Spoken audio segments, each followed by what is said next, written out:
நம்ம ரொம்ப கவனமாக இருக்கணும். சில நேரங்களில் நம்முடைய வேல்யூ பெரிய விஷயம் அல்ல.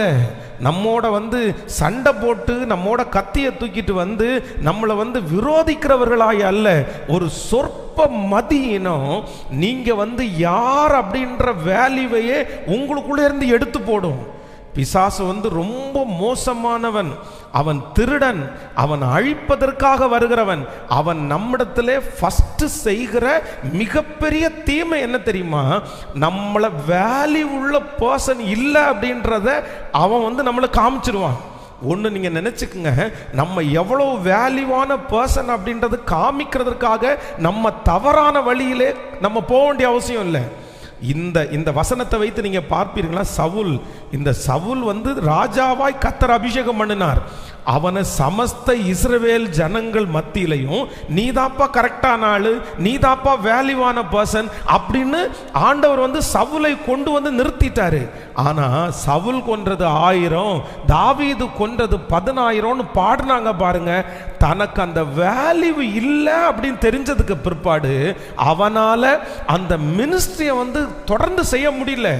தனக்கு அந்த வேல்யூ வரணும், அந்த மதிப்பு வரணும் அப்படின்னு சொல்லி தவறான காரியங்களை அவன் கையாண்டதுனால கடைசியில் அவன் பிரயோஜனம் இல்லாமனே போய்விட்டான். அப்போ ஆண்டவருடைய பிள்ளைகளே, நம்ம ரொம்ப ஜாக்கிரதையா இருக்கணும். நம்மளை யாராவது ஒருத்தர் நீங்க வேல்யூவே இல்லை அப்படின்னு சொல்லி உங்களை ஒரு காகிதம் போல, இல்லைன்னா உங்களை ஒரு சாதாரணமான குப்பை மாதிரி உங்களை தூக்கி போடும்போது அவர்களுக்கு முன்பாக என்னுடைய வேல்யூவை நான் காமிக்கணுன்றதுக்காக கடன் வாங்குவது, அவங்க முன்னாடி என்னுடைய வேல்யூவை காமிக்கணுன்றதுக்காக கார் வாங்குறது, அவங்க முன்னாடி வேல்யூவை காமிக்கணுன்றதுக்காக நான் குறுக்கு வழியை தேர்ந்தெடுத்து அவன் முன்னாடி கெத்தா இருக்கணும், அவன் முன்னாடி நான் எவ்வளவு பெரிய ஆளுன்னு காமிக்கணும் அப்படின்னு நீங்க நினைச்சீங்க அப்படின்னு சொன்னா உங்களுடைய வாழ்க்கையிலே பெரிய வெற்றியை நீங்க அடையவே முடியாது.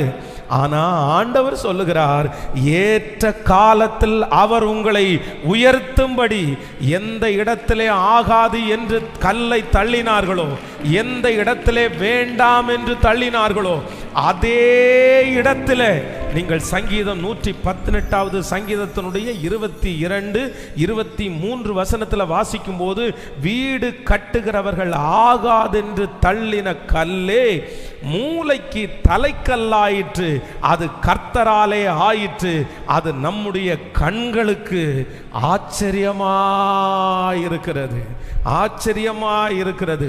ஒரு